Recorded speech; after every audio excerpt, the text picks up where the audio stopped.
ध्यान से सुनो। एक ऐसी भविष्यवाणी सुनाने जा रहे हैं जब धरती पर पाप अपनी चरम सीमा पर पहुंच जाएगा, जब इंसान इंसानियत को भूल जाएगा और जब धर्म और अधर्म के बीच की रेखा मिटने लगेगी, तब कुछ ऐसा होने वाला है। नमस्कार भक्तों, आज जो कहानी आप सुनने जा रहे हैं, ये कोई आम कथा नहीं है। ये वो रहस्य है जिसे हजारों साल पहले ऋषि, मुनि और देवताओं ने ग्रंथों में छिपा दिया था, क्योंकि वे जानते थे जब समय आएगा, जब कलयुग अपनी अंतिम सीमा पर पहुंचेगा, तब ये रहस्य खुद खुल जाएगा। कहा गया है कि कलयुग की कुल आयु 4,32,000 वर्ष है, लेकिन समय हमेशा अपनी तय चाल से नहीं चलता। जब पृथ्वी पर पाप बहुत बढ़ जाता है, जब धर्म का नाम लेने वाले भी अधर्म में डूब जाते हैं, जब इंसान अपने स्वार्थ में अंधा हो जाता है और करुणा, प्रेम, ईमान सब भूल जाता है, तब कालचक्र यानी समय का पहिया अपनी दिशा बदल देता है। ये वही कालचक्र है जिसके बारे में महाभारत, विष्णु पुराण और भविष्य पुराण में लिखा है कि जब अधर्म बढ़ता है, जब धर्म लुप्त होने लगता है, तब समय अपनी चाल तेज कर देता है और युग की अवधि घटने लगती है। और यही तो अब इस धरती पर हो रहा है। भाइयों, इस साल आपने खुद देखा है कैसे मौसम बदल गया है, कितनी बारिश हो रही है, नदियां उफान पर हैं, कहीं सूखा तो कहीं बाढ़। लोग समझ नहीं पा रहे कि प्रकृति क्या संदेश देना चाहती है। पुराणों में लिखा है, जब धरती अपने संतुलन को बदलने लगती है तो ये युग परिवर्तन का संकेत होता है। शास्त्रों में कहा गया है कि युग के अंत से पहले आसमान और धरती दोनों अजीब संकेत देते हैं, और वही हो रहा है अब। आज के समय में आप कहीं भी भगवान के दर्शन करने जाते होंगे तो एक बात जरूर महसूस होती है, जहां भी जाओ लोगों की भीड़ लगी रहती है। दर्शन के लिए लोग घंटों लाइन में खड़े रहते हैं, फिर भी भगवान के ठीक से दर्शन नहीं कर पाते। कई बार हम सोचते हैं कि शायद अब तो भक्त बहुत ज्यादा हो गए हैं, लेकिन सच तो ये है कि ऐसा नहीं है। दरअसल जितना पुण्य बढ़ रहा है, उतना ही पाप भी बढ़ता जा रहा है। सोचिए, जितने लोग मंदिरों में दर्शन करने जाते हैं, उससे कई गुना लोग पाप करने में लगे हुए हैं। अब आप सोच रहे होंगे, पाप यानी क्या? क्या सिर्फ किसी पशु या पक्षी की हत्या करना ही पाप है? नहीं, ये तो पाप का एक रूप है। इसके अलावा भी अनगिनत रूप हैं। जैसे कोई अफसर कुर्सी पर बैठा है, लेकिन किसी गरीब का काम तब तक नहीं करता जब तक उसे रिश्वत न मिल जाए, तो बताइए, क्या वो भी पाप का भागीदार नहीं है? गरीब आदमी ईमानदारी से दिन भर मेहनत करता है, फिर भी उसे इंसाफ नहीं मिलता। ये भी तो एक बड़ा पाप है। कई लोग दूसरों का हक मारते हैं, झूठ बोलते हैं, छल करते हैं, किसी की बदनामी फैलाते हैं। ये सब भी तो पाप ही हैं। अगर इन सब पापों को गिनने बैठ जाएं तो शायद पूरी रात बीत जाएगी। इसलिए हम आपको इसका शॉर्टकट बताने जा रहे हैं, ताकि आप खुद समझ सकें कि कौन सा कर्म आपको पुण्य की ओर ले जा रहा है और कौन सा कर्म आपको पाप की ओर धकेल रहा है। ध्यान से सुनो। अब जो बात आगे बताने जा रहे हैं वो इतनी गंभीर है कि उसे एक ही वीडियो में समेटना संभव नहीं। इसलिए इस कथा का हम दूसरा भाग भी लाने वाले हैं, यानी भाग 2 भी आपको जरूर देखना चाहिए, क्योंकि वहीं से असली सच्चाई शुरू होती है। लेकिन उससे पहले जरा सोचो, आखिर काल चक्र इतनी तेजी से क्यों बदल रहा है? आज जो हम समाज में देख रहे हैं वो कुछ साल पहले तक अकल्पनीय था। महिलाओं में जो बदलाव आए हैं, चाहे बात हो कपड़ों की, सोच की या रिश्तों की, सब में एक अजीब बेचैनी दिखाई देती है। पति के प्रति समर्पण कम हो गया है और किसी और के लिए मन में आकर्षण बढ़ रहा है। कभी जो नारी को ममता, संयम और मर्यादा का प्रतीक कहा जाता था, वही अब आधुनिकता के नाम पर खुद को बदल रही है। और ये बदलाव केवल बाहरी नहीं, आंतरिक है, जो धीरे धीरे पूरे समाज को खा रहा है। पुरुष भी दूध के धुले नहीं हैं। आज कई पुरुष अपने जीवन साथी को धोखा देते जा रहे हैं और दूसरी महिलाओं के पीछे भाग रहे हैं। कई अपने पद, ताकत या पैसे का गलत इस्तेमाल कर रहे हैं। जो दूसरों को संस्कार की सीख देते हैं, वहीं छिपकर अधर्म में लिप्त पाए जा रहे हैं। और ये बात तो हम सब ने कभी ना कभी न्यूज़ में भी देखी है, कैसे 3 साल, 5 साल, 10 साल या 15 साल की मासूम बच्चियों के साथ शर्मनाक घटनाएं घट रही हैं। ये कौन कर रहा है भक्तों? ये कोई जानवर नहीं, इंसान का ही चेहरा पहने हुए पुरुष कर रहे हैं। सभी पुरुष ऐसे नहीं हैं, ये सच है, पर जो ऐसा अपराध करते हैं उनकी वजह से पूरा पुरुष वर्ग बदनाम होता है। ये सच्चाई है, कड़वी है, लेकिन इसे अनदेखा नहीं किया जा सकता। जब इंसानियत ही मरने लगे, जब पुरुष अपनी मर्यादा भूल जाएं, तो समझ लो कि कालचक्र का पहिया अब बहुत तेजी से घूम रहा है। इतना ही नहीं, आज के 14-15 साल के बच्चे भी प्रेम, संबंध और विवाह जैसी गहरी बातों में पड़ रहे हैं। स्कूलों और कॉलेजों के बाहर देखो, मंदिरों के पास देखो, जहां पहले श्रद्धा की बातें होती थीं, अब वहां कम उम्र के रिश्ते खिलते दिखाई देते हैं। बिना माँ बाप की अनुमति के, बिना भविष्य की सोच के युवक युवतियां अपनी दुनिया खुद बना रहे हैं और शादी से पहले ही जीवन का आनंद लेने की राह पर चल पड़े हैं। ये सवाल उठता है, ऐसा क्यों हो रहा है? क्या ये प्रगति है या ये पतन की शुरुआत है? आज 2025-26 में ये हाल है, तो सोचो जब 2050 आएगा तब कैसा दृश्य होगा। न तो रिश्तों की मर्यादा रहेगी, न लज्जा, न संस्कार।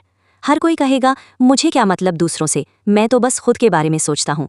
इतना ही नहीं, अब तो कई बार सुनने में आता है कि महिलाओं का शोषण उनके अपनों द्वारा किया जा रहा है। पति से विवाद होते ही शादी किसी और से करा दी जाती है, फिर तलाक, फिर दूसरी शादी, जैसे किसी महिला का जीवन अब एक खेल बन गया हो। क्या ये इंसानियत है या पाप की नई परिभाषा? भविष्य में ये सब और बढ़ने वाला है। न्याय केवल कागजों में रह जाएगा।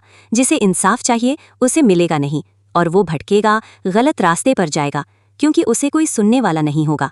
आने वाले दिनों में लोगों का हृदय कठोर होगा। दया, करुणा, ईमानदारी सब खत्म होते जाएंगे। मनुष्य केवल भोग और धन के लिए जिएगा। और सुनो भक्तों, जो आज थोड़ा बहुत शाकाहारी जीवन चल रहा है वो भी खत्म हो जाएगा। लोग मांसाहार में इतना डूब जाएंगे कि मांस ही उनका धर्म बन जाएगा, और जो शुद्ध सात्विक जीवन जीने वाला होगा वो अकेला बढ़ जाएगा। लेकिन यही समय है समझने का, जागने का, क्योंकि काल चक्र का अगला मोड़ बहुत भयानक है। जो अब तक देखा वो तो बस शुरुआत है। इसलिए भक्तों, अगर आप सच में जानना चाहते हैं कि आने वाले समय में क्या होगा, कैसे पाप और अन्याय अपनी चरम सीमा पर पहुंचेंगे, तो सबसे पहले हमारे चैनल को सब्सक्राइब जरूर करें और वीडियो को लाइक करें। अगर इस वीडियो को कम से कम 2000 लाइक मिलते हैं तो हम उसका अगला भाग लेकर आएंगे, जहां आपको पता चलेगा कि कालचक्र के अंत में क्या होने वाला है और कौन सी शक्ति फिर से पृथ्वी पर संतुलन लाने उतरेगी। तो चलो वीडियो शुरू करते हैं, बने रहें अंत तक। शास्त्रों में कहा गया है कि युग के अंत से पहले आसमान और धरती दोनों अजीब संकेत देते हैं, और वही हो रहा है अब। पहला संकेत था आकाश में एक साथ 3 इंद्रधनुषों का दिखना। भारत, अमेरिका, रूस और अफ्रीका तक लोगों ने ये दृश्य देखा।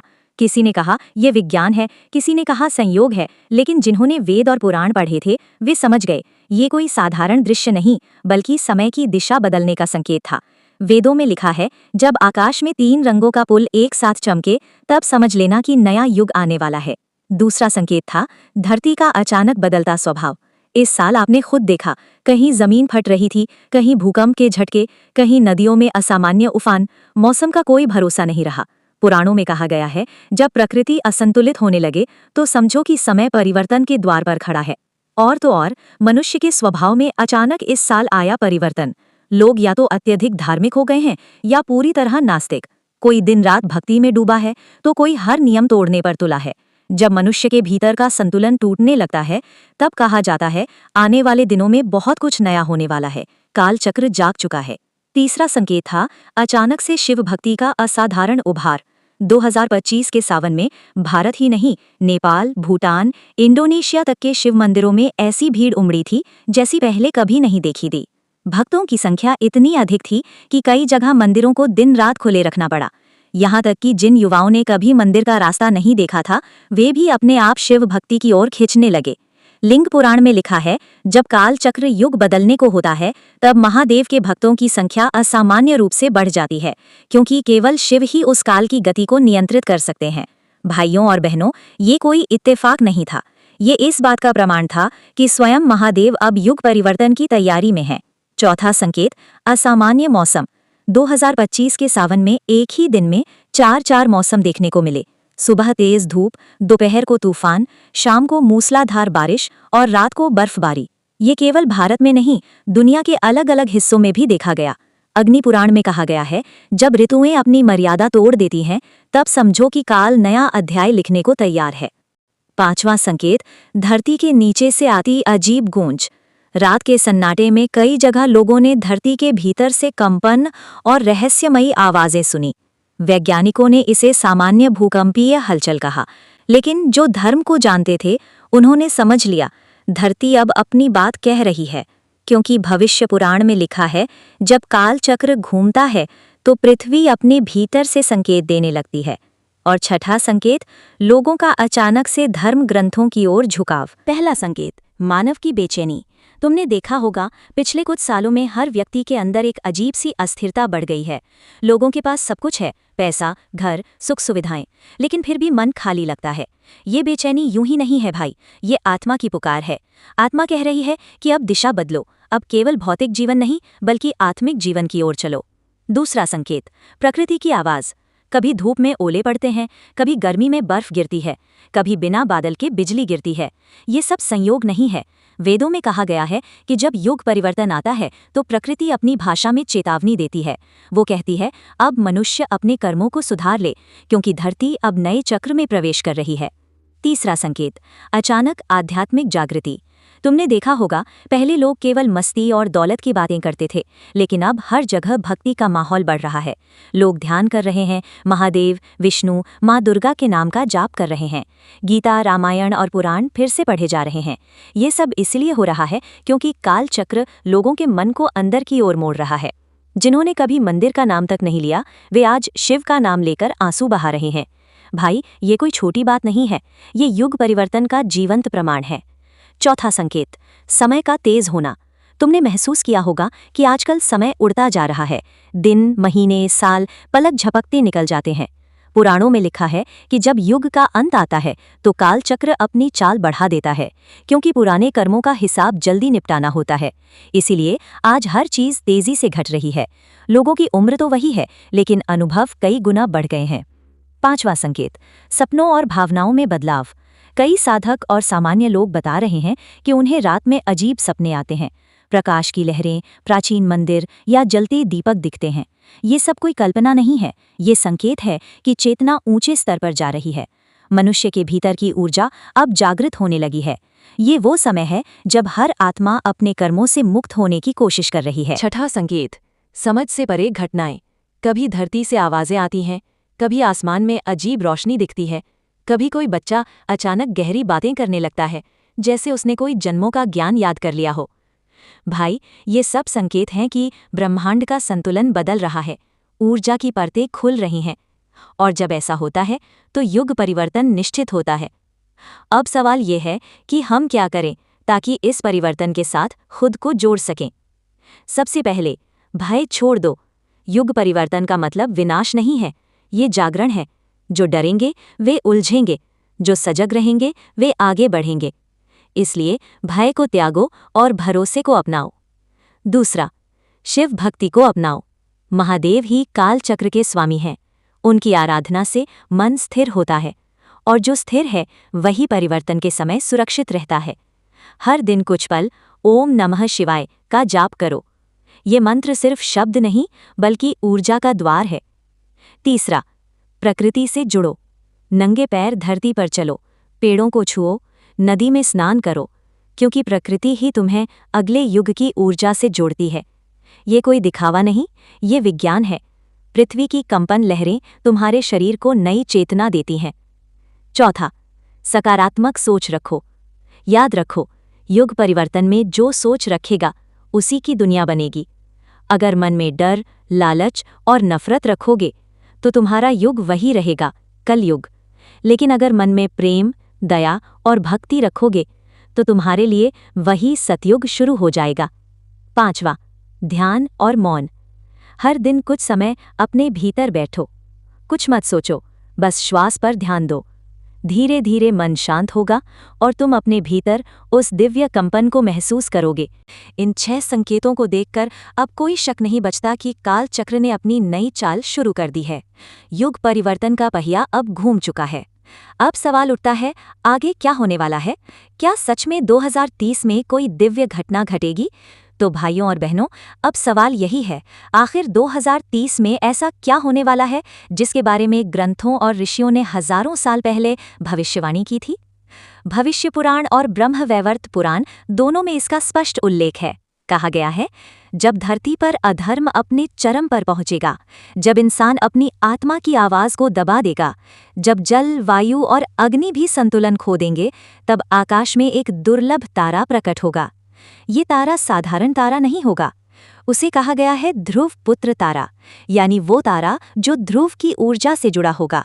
ये तारा हजारों साल बाद निकलेगा और जब वो प्रकट होगा तो पूरी पृथ्वी पर एक अद्भुत परिवर्तन शुरू होगा। धरती का वातावरण बदलेगा, मनुष्य के विचार बदलेंगे और धीरे धीरे कलयुग की गति रुकने लगेगी। कहा गया है कि जिस रात ये तारा निकलेगा उस समय पूरा आकाश उसकी चमक से नहा जाएगा। वो किसी एक दिशा में नहीं बल्कि पूरी पृथ्वी के हर कोने से दिखाई देगा। लोग पहले इसे उल्का समझेंगे, पर जब उसका प्रकाश कई घंटों तक बना रहेगा तब समझ आएगा कि ये कोई साधारण आकाशीय घटना नहीं है। वो क्षण होगा काल परिवर्तन का प्रारंभ। उस दिन कुछ घंटों के लिए पूरी पृथ्वी पर एक अजीब सन्नाटा छा जाएगा। पक्षी चुप हो जाएंगे, हवाएं रुक जाएंगी, यहाँ तक कि समुद्र की लहरें भी स्थिर हो जाएंगी। विज्ञान उस पल को समझ नहीं पाएगा, पर साधक जान जाएंगे कि काल चक्र पूरी गति से घूम चुका है। भविष्य पुराण में लिखा है, जब काल अपनी पूर्ण गति में आ जाता है तब धर्म और अधर्म दोनों का तुलनात्मक भार संतुलित होता है। यानी उस पल धरती पर जितना पाप होगा उतना ही पुण्य भी होगा और उसी क्षण से अधर्म का पतन शुरू हो जाएगा। अब आप सोच रहे होंगे, ये तारा आखिर करेगा क्या? तो सुनिए, कहा गया है उस तारे की दिव्य किरणें जब पृथ्वी के वातावरण में प्रवेश करेंगी तब वो मानव के मन पर असर डालेंगी। जो लोग अधर्म में डूबे होंगे उनके भीतर भारी बेचैनी और अपराध बोध उठेगा। वे अपने कर्मों से डरने लगेंगे। कई लोग पागलपन की स्थिति में पहुंच जाएंगे क्योंकि उनका मन उस ऊर्जा को सह नहीं पाएगा। वहीं जो लोग सच्चे, ईमानदार और भक्ति मार्ग पर होंगे उनके भीतर नई चेतना जागेगी। उसी क्षण से सतयुग की शुरुआत होगी। ये शुरुआत धीरे धीरे होगी पर निश्चित होगी। जैसे अंधेरी रात के बाद सूरज धीरे धीरे उगता है, वैसे ही सतयुग का प्रकाश भी पहले कुछ लोगों के भीतर जागेगा और फिर पूरी धरती को रोशन कर देगा। 2030 का वो समय केवल एक साल नहीं होगा, वो युग परिवर्तन का काल होगा। और उस समय काल चक्र न केवल प्रकृति को बदलेगा बल्कि मानव के सोचने, समझने और जीने के तरीके को भी बदल देगा। कहा गया है कि जब ये तारा उदय होगा तब 3 घंटे तक सूर्य ग्रहण जैसा अंधकार छा जाएगा, धरती पर भयानक शांति फैल जाएगी और तभी एक दिव्य ध्वनि गूंजेगी। इसके बाद धरती पर कई बड़े परिवर्तन होंगे। पहले परिवर्तन आएंगे प्रकृति में। मौसम की असमानता खत्म होने लगेगी, धरती का तापमान धीरे धीरे संतुलित होगा, वायु शुद्ध होने लगेगी, नदियों का जल पवित्र होने लगेगा। जो पौधे लुप्त हो चुके होंगे वे फिर से उगने लगेंगे। ये प्रकृति की अपनी शुद्धि प्रक्रिया होगी। फिर बदलाव आएंगे मनुष्यों में। लोगों के मन से नफरत और लालच खत्म होने लगेगा। वो समझ जाएगा कि असली सुख पैसे या सत्ता में नहीं बल्कि ईश्वर की निकटता में है। और यही होगा सतयुग का आरंभ। वो समय जब धर्म फिर से स्थापित होगा, जब अधर्म की शक्तियां धीरे धीरे मिट जाएंगी, जब लोग फिर से एक दूसरे के सुख दुख में साथ खड़े होंगे। वो समय जब मनुष्य फिर से प्रकृति से जुड़ जाएगा। अब शायद आप सोच रहे होंगे कि क्या ये सब अचानक होगा? नहीं भाई, ये परिवर्तन धीरे धीरे होगा। जैसे एक नदी अपने मार्ग में कई मोड़ लेती है, वैसे ही युग परिवर्तन भी कई संकेतों और घटनाओं के बीच से होकर गुजरेगा। 2030 केवल शुरुआत होगी। उसके बाद आने वाले 7 से 10 वर्षों में ये परिवर्तन पूरी तरह दिखाई देने लगेगा। उस समय तक बहुत सी पुरानी व्यवस्थाएं खत्म हो जाएंगी, कई तकनीकें बदल जाएंगी और मनुष्य का सोचने का तरीका भी अलग हो जाएगा। विज्ञान इसे एनर्जी शिफ्ट कहेगा, लेकिन धर्म कहेगा ये काल चक्र की अंतिम गति है। और भाइयों, जब ये सब होगा तब जो लोग भक्ति में होंगे, जो सत्य के मार्ग पर चल रहे होंगे, उन्हें अंदर से एक अद्भुत शांति महसूस होगी, क्योंकि वे जानेंगे ये कोई अंत नहीं बल्कि एक नई शुरुआत है, सतयुग की शुरुआत। भाइयों और बहनों, हमने सुना कि 2030 में एक दिव्य तारा प्रकट होगा और उसी से युग परिवर्तन की शुरुआत होगी। लेकिन अब जरा गहराई से समझो, आखिर ये काल चक्र है क्या और ये इतनी बड़ी शक्ति कैसे है कि पूरा युग बदल देती है? देखो भाई, ब्रह्मांड में हर चीज घूम रही है। सूर्य, चांद, ग्रह, नक्षत्र सब किसी न किसी गति में है। ये गति केवल भौतिक नहीं होती, इसके साथ चलती है ऊर्जा की लय। वही लय जिसे ऋषियों ने कहा काल चक्र। ये काल चक्र ईश्वर की अदृश्य घड़ी है। इसकी सुइयां दिखाई नहीं देती, लेकिन इसका प्रभाव हर जीव के जीवन पर पड़ता है। काल चक्र में 4 मुख्य खंड हैं: सतयुग, त्रेतायुग, द्वापर युग और कलयुग। इन चारों को मिलाकर एक महायुग कहा जाता है। और जब ये चारों युग पूरे हो जाते हैं तब ये चक्र दोबारा घूमता है। फिर से सतयुग आता है, जैसे रात के बाद सुबह आती है। अब सवाल ये है कि जब युग बदलता है तो क्या केवल समय बदलता है? नहीं भाई, साथ में बदलती है ऊर्जा की तरंगे। धरती पर जो ऊर्जा होती है वही इंसान के मन और विचारों को प्रभावित करती है। जैसे जब कलयुग शुरू हुआ था तब धरती की ऊर्जा भारी हो गई थी। उसका असर ये हुआ कि लोगों के भीतर स्वार्थ, अहंकार और मोह बढ़ गया। हर किसी को केवल मैं और मेरा दिखाई देने लगा। पर जैसे जैसे कालचक्र अपनी अगली दिशा में घूमता है वैसे वैसे ये भारी ऊर्जा हल्की होने लगती है। यही कारण है कि अब कई लोग आध्यात्म की ओर लौट रहे हैं, ध्यान, साधना और सत्य की खोज में लग रहे हैं। ये संकेत है कि कालचक्र फिर से ऊपर की दिशा में बढ़ रहा है। ऋषियों ने कहा था, जब धरती का स्पंदन 7 गुना बढ़ने लगेगा तब युग परिवर्तन की प्रक्रिया शुरू हो जाएगी। और विज्ञान भी अब यही कह रहा है कि पृथ्वी की रेजोनेंस फ्रीक्वेंसी बढ़ रही है, यानी धरती की तरंगे तेज हो रही हैं। ये वही ऊर्जा है जो मनुष्य के विचारों को बदल रही है। अब सुनो भाई, जब युग बदलता है तो सबसे पहले परिवर्तन आता है मानव चेतना में। लोग अचानक महसूस करते हैं कि उनका मन पहले जैसा नहीं रहा। उन्हें बाहरी चीजों में सुख नहीं मिलता। ये सब इसलिए होता है क्योंकि कालचक्र की ऊर्जा मनुष्य के भीतर की सुप्त शक्तियों को जगाती है। जो लोग सच्चे मन से ईश्वर में आस्था रखते हैं उन्हें ये ऊर्जा आगे बढ़ाती है, उनकी साधना को तेज करती है। पर जो लोग अधर्म, पाप और छल में डूबे रहते हैं उन्हें ये ऊर्जा बेचैन कर देती है। वे हर पल डर, भ्रम और अस्थिरता में जीने लगते हैं। और यहीं से शुरू होती है विभाजन की प्रक्रिया। यानी धरती पर 2 तरह की चेतनाएं बनती हैं। एक तरफ वो जो सत्य के मार्ग पर हैं और दूसरी तरफ वो जो अधर्म में फंसे हुए हैं। दोनों के बीच दूरी बढ़ने लगती है। ये वही समय होता है जब पुरानी व्यवस्थाएं गिरने लगती हैं। राजनीति, धर्म, शिक्षा सब कुछ हिल जाता है क्योंकि कालचक्र नई व्यवस्था के लिए जगह बना रहा होता है। इस समय प्रकृति भी अपना रूप बदलती है। कहीं भूकंप आते हैं, कहीं बारिशें बढ़ जाती हैं। अब जो बात आगे बताने जा रहे हैं वो इतनी गंभीर है कि उसे एक ही वीडियो में समेटना संभव नहीं। इसलिए इस कथा का हम दूसरा भाग भी लाने वाले हैं। अगर आप सच में जानना चाहते हैं कि आने वाले समय में क्या होगा, कैसे पाप और अन्याय अपनी चरम सीमा पर पहुंचेंगे, तो सबसे पहले हमारे चैनल को सब्सक्राइब जरूर करें और वीडियो को लाइक करें। अगर इस वीडियो को कम से कम 2000 लाइक मिलते हैं तो हम उसका अगला भाग लेकर आएंगे, जहां आपको पता चलेगा कि कालचक्र के अंत में क्या होने वाला है और कौन सी शक्ति फिर से पृथ्वी पर संतुलन लाने उतरेगी।